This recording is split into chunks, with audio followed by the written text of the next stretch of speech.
Hello friends, welcome to reels of Guntakal. 1వ తేదీ food donate చేయబోయేది నెక్స్ట్ వీడియోలో మీకు ఎక్కడ అనేది ప్లేస్ చెప్తానన్నాను కదా. మన గుంటకల్లో పూర్ పీపుల్ ఎక్కడ ఉన్నారా అని చెప్పి నేను నా రీల్స్ ఆఫ్ గుంటకల్ టీమ్ అంతా సెర్చ్ చేసితే గుంటకల్లో పూర్ పీపుల్ ఎక్కువగా మాకు కనిపించిన ప్లేస్ అంటే రైల్వే స్టేషన్ సమీపంలో చాలా ఎక్కువ మంది ఉన్నారు.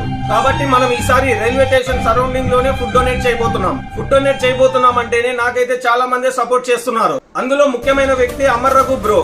తను ఒక ప్రముఖ యూట్యూబర్. అమర్ రఘు బ్రోది కూడా మన గుంటకల్ అని చెప్పుకోవడానికి నాకైతే చాలా హ్యాపీగా ఉంది. పోయినసారి మన రీల్స్ ఆఫ్ గుంటకల్లో 10K అయినందుకు ఫుడ్ డొనేట్ చేయడం జరిగింది. అప్పుడు కూడా తను అక్కడికి వచ్చి మనకి ఎంతో సపోర్ట్ చేశాడు. నెక్స్ట్ ప్లాన్ ఏంటి బ్రో అని నన్ను అడగగానే మంత్లీ ఇలా ఫుడ్ డొనేట్ చేయాలనుకుంటున్నామని చెప్పగానే వెంటనే నెక్స్ట్ టైం ఫుడ్ డొనేట్ కోసం కాస్త అమౌంట్ ఇచ్చి మమ్మల్ని ఎంతో ఎంకరేజ్మెంట్ చేశాడు. మీకైతే మా రీల్స్ ఆఫ్ గుంటకల్ టీం నుంచి very special thanks Amar Raghu bro. ఇంకా మీలో ఎవరైనా ఈ పూర్ పీపుల్ ఫుడ్ డొనేట్ కోసం మీ వంతు సహాయం చేయాలనుకుంటే కింద కనపడిస్తున్న ఫోన్ నంబర్ కి అయితే స్కాన్ చేయండి.